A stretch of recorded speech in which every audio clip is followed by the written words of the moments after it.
kahraman, vətən üçün şəhid olan. Sən bu vətənin oğlusan, yetişdirib Azərbaycan. Milli qəhrəman Mustafayev Çingiz qoyub özündən sonra böyük bir iz. Ruhun qarşısında sökürük diz, sənin qabağında baş əyiş. Baxmayıb borana, baxmayıb qara, baxmayıb nə qışa, nə də bahara.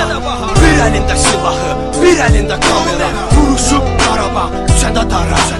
Olmusan ömür boyu öncədə, çəkilişlər gedir qızğın bölgədə. Çəkdiyin kadrlar bir-birindən baha, sən